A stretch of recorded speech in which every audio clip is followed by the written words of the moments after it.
स्वागत है मेरे प्यारे मित्रों। तो फिर अभी हम वैन और वाई की कहानी को आगे बढ़ाते हैं और आज की शुरुआत होता है फू मेंशन से, जहां वाई अपने सौतेले बड़े भाई के सामने आकर उससे पूछता है कि क्या हुआ, ऐसे क्यों देख रहे हो जैसे किसी भूत को देख लिया हो। कहीं तुम्हें ये तो नहीं लग रहा था कि मैं आज घर नहीं आऊंगा, पर तुम्हें ऐसा क्यों लग रहा था? हाँ, तब वाई का सौतेला बड़ा भाई अपने मन ही मन सोचने लगता है कि ये कमीना यहाँ कैसे आ गया। मैंने तो अपने गुंडे बदमाश भाई साहब लोगों से कहा था कि वो इस कमीने को मार मार कर इस कमीने का हड्डी पसली एक कर दे, पर ये इतना सही सलामत यहाँ कैसे। उसके बाद वाई अपने पिताजी के सामने आकर उन्हें तोहफा देता हुआ कहता है कि पिताजी मुझे माफ कर देना, थोड़ा लेट हो गया, पर पिताजी आज आपका बर्थडे है इसलिए मैं आपके लिए तोहफा लेकर आया हूँ। तब वाई का दूसरा सौतेला भाई वाई से कहता है कि अगर तुम आज घर नहीं आते तो ये पिताजी के लिए सबसे बड़ा तोहफा होता। क्या तुम्हें नहीं पता कि पिताजी तुम्हें देखना पसंद नहीं करते हैं। तब वाई कहने लगता है कि दूसरे भाई ये तुम क्या कह रहे हो, अगर आज मैं अपने भाइयों का मदद नहीं करता तो आज पिताजी अपने जन्मदिन के पार्टी के लिए इतने अच्छे से तैयार श्यार नहीं हो रहे होते। तब वाई का सौतेला बड़ा भाई वाई का कंधा पकड़ लेता है और वाई के ऊपर चिल्लाता हुआ कहता है कि वाई तुम अपना बकवास बंद करो।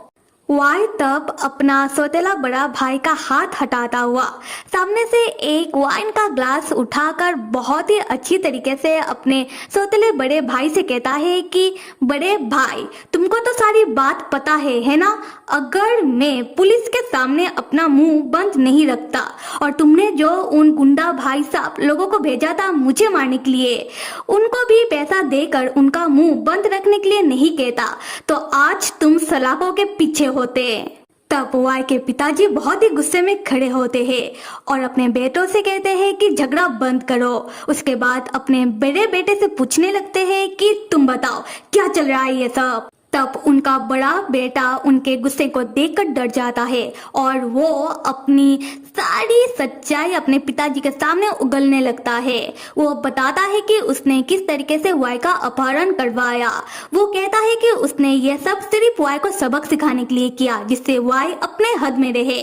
और ये सब जानकर वाई के पिताजी अपने बड़े बेटे के ऊपर चिल्लाते हुए कहते हैं कि क्या तुमने अपने छोटे भाई का अपहरण करवा लिया था और तुमने ये सब करने के लिए किसी गुंडे बदमाश भाई साहब लोगों को भी हायर किया। अगर ये सारी बात बाहर लोगों को पता चल जाए तो लोग हमारे परिवार के बारे में क्या सोचेंगे।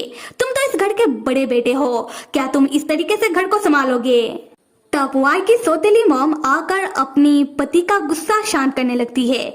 वो कहने लगती है कि सुनते हो, अब तो इस प्रॉब्लम का समाधान हो चुका है ना, तो अभी आप शांत हो जाओ। और ऐसे भी मेरे बड़े बेटे ने वाई के साथ ये बस एक प्रैंक किया है, उसने वाई के साथ ये बस एक मजाक किया है। उसके बाद वाई की सौतेली मॉम वाई से कहती है कि देखो वाई, तुम्हारे बड़े भाई ने तुम्हारे साथ बस एक मजाक किया है और ऐसे भी इसमें तुम्हारी गलती है। तुम्हें अपनी बड़े भाई को इतना गुस्सा दिलाना नहीं चाहिए था। तब वाई को बहुत गुस्सा आने लगता है। वाई तब अपने गुस्से को काबू करता हुआ कहता है कि क्या आप लोगों को किसी का अपहरण कर लेना ये मजाक लगता है। खैर जाने दो, मुझे पता है कि बड़े भाई ने मेरे साथ ये सब क्यों किया, क्योंकि पिताजी मुझे कंपनी में लेकर आए और बड़े भाई को लग रहा है कि कहीं पिताजी मुझे कंपनी पूरी तरीके से सौंप ना दे, क्योंकि बड़े भाई को पिताजी का कंपनी चाहिए। और सिर्फ बड़े भाई को ही नहीं, मेरे दूसरे भाई को भी पिताजी का कंपनी चाहिए। पर मेरे दोनों भाई, आप सब भूल रहे हो, मैं कंपनी का बस एक मैनेजर हूँ और कंपनी अभी भी पिताजी की है। तब वाई की सौतेली मॉम वाई के ऊपर चिल्लाते हुए कहती है कि वाई तुम अपना नाटक बंद करो। तब वाई के पिताजी अपनी पत्नी से कहते हैं कि तुम थोड़ा कम बोलो, तुम्हें बोलने की कोई जरूरत नहीं है। तब वाई के पिताजी बोलने लगते हैं। वाई के पिताजी पहले अपने बड़े बेटे से बात करते हैं। वो कहते हैं कि मेरे बड़े बेटे, अगर तुम्हें मेरा कंपनी चाहिए था तो तुम डायरेक्टली आकर मुझसे बात करते। और ऐसे भी फू परिवार का दो ही वारिस है, एक तुम और तुम्हारा दूसरा भाई, पर मेरे बड़े बेटे, तुमने जो मेरे कंपनी में घोटाले किए, इसके कारण मेरे कंपनी को बहुत नुकसान हुआ, तो मैं तुम्हें कंपनी देकर कोई रिस्क नहीं उठाना चाहता।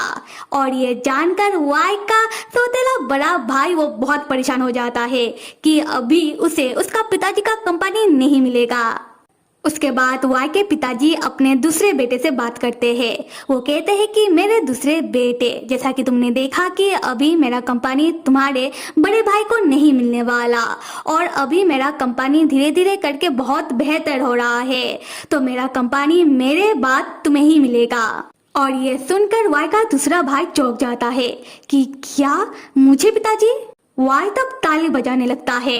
वाई ताली बजाते हुए कहता है कि मेरे दूसरे भाई को बहुत सारा मुबारक, पर मेरे दूसरे भाई आप हमारे बड़े भाई से थोड़ा सावधान रहना। क्या पता हमारे बड़े भाई को आपके ऊपर भी गुस्सा आ जाए और वो आपके साथ भी कोई प्रैंक या फिर मजाक कर बैठे, तो हमारे बड़े भाई को आप बिल्कुल गुस्सा मत दिलाना।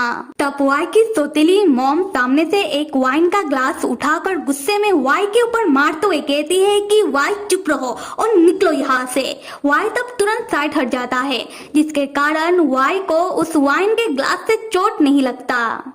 वाई तब मुस्कुराता हुआ अपने पिताजी को बर्थडे विश करने लगता है कि पिताजी हैप्पी बर्थडे, आप और 100 साल जियो।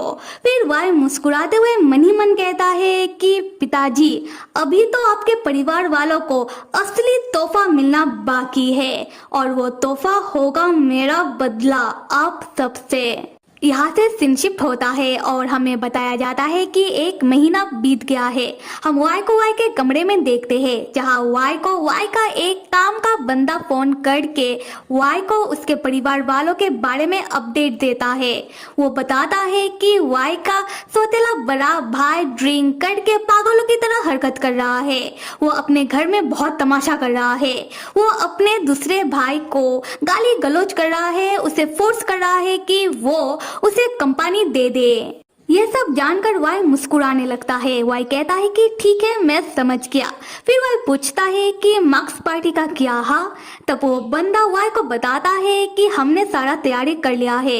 हम आपके दूसरे सौतेले भाई के सीक्रेट लवर को उस पार्टी के लिए इनवाइट कर लिया है और साथ में हम आपके सौतेले बड़े भाई को भी उस पार्टी में बुलाएंगे और पार्टी कल है। तब वाई मुस्कुराता हुआ कहता है कि वेल डन, और जैसा हमने तय किया था बिल्कुल वैसा ही होना चाहिए। वो बंदा कहता है कि हाँ यंग मास्टर। फिर वाई फोन रखकर कहने लगता है कि मेरे सौतेले बड़े भाई, तुम्हें मेरे फैन भैया को इतना तकलीफ नहीं देना चाहिए था। तुम्हारे कारण मेरे फैन भैया इतने दिनों हॉस्पिटल में रहे और तुम्हें अभी इस चीज का भुगतान तो करना ही होगा। फिर वाई को फैन का याद आने लगता है। वाई मन में सोचने लगता है कि बहुत रात हो चुकी है, क्या फैन भैया सो चुके हैं? अगले सीन में हमें फैन को दिखाया जाता है। फैन अपने कमरे में सो रहा होता है। तब वाई फैन के कमरे में आता है और फैन को बैठा करके फैन के बिस्तर में लेट जाता है। तब फैन जाग जाता है और वाई की ओर देखकर वाई के ऊपर भड़कता हुआ कहता है कि तुम कर क्या रहे हो? और यहाँ हमें पता चलता है कि वाई फैन को बैठा करते हुए फैन को कहीं और ही छू रहा होता है।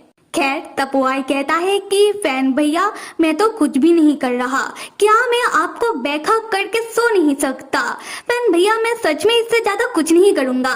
तब फैन वाई के ऊपर चिल्लाता हुआ कहता है कि वाई तुम अपना ये बचकानी हरकतें बंद करो, अब तुम बड़े हो गए हो तो बड़ों की तरह बिहेव करो और तुम इससे ज्यादा कुछ नहीं करोगे, इसका क्या मतलब हुआ? हाँ, तब वाई मासूम बनता हुआ कहता है कि फैन भैया मैं तो कुछ कर ही नहीं रहा। अच्छा तो फैन भैया क्या मैं आज रात आपके साथ सो सकता हूँ? उसके बाद हम वाई को देखते हैं। वाई तब परेशान होने लगता है। वाई मन ही मन सोचने लगता है कि कल पार्टी में जैसा वाई ने तय किया, अगर कल बिल्कुल वैसा हुआ तो वाई का अपने परिवार वालों से बदला पूरा हो जाएगा, पर अगर ऐसा ना हुआ तो? और ये सोचते हुए वाई फैन को कुछ ज्यादा ही टाइटली हग करने लगता है, जिससे फैन और ज्यादा भड़क जाता है। फैन वाई से कहता है कि वाई ये तुम क्या कर रहे हो इतनी रात के, और क्या तुम कोई बच्चे हो? अगर तुम्हें सोना है जाकर अपने कमरे में सो। फिर फैन वाई का हाथ पकड़ के उसका हाथ हटाने लगता है। तब फैन नोटिस करता है कि वाई का हाथ ठंडा पड़ चुका है और वाई का हाथ कांप रहा होता है। तब वाई फैन से कहता है कि फैन भैया आप मुझे खुद से अलग मत करो, फैन भैया मैं थोड़ा परेशान हूँ, तो फैन भैया मैं आज अकेला नहीं सोना चाहता। तब फैन वाई की ओर घूमता है और अपना हाथ वाई के सर में रखकर कहता है कि ठीक है, आज रात तुम मेरे कमरे में सो सकते हो। तब हम वाई को देखते हैं। वाई फैन के सीने में अपना सर रखता है और फैन को हक करता है। फैन भी वाई को हक करते हुए सो जाता है। वाई तब बहुत ही सीरियस होकर मन ही मन सोचने लगता है, कल सब कुछ बदलने वाला है। फैन भैया आप जब तक मेरे साथ हो तब तक सब मुमकिन है। फैन भैया अगर आप नहीं होते तो मुझे नहीं पता कि मैं मेरे इस जीवन में क्या करता। तो फिर मेरे प्यारे मित्रों, इस कहानी के अगले भाग में हमें पता चल जाएगा कि वाई अपने परिवार मतलब अपने दोनों सौतेले भाइयों से किस तरीके से बदला लेगा। और कहानी को आगे देखने के लिए till then stay with me and see you.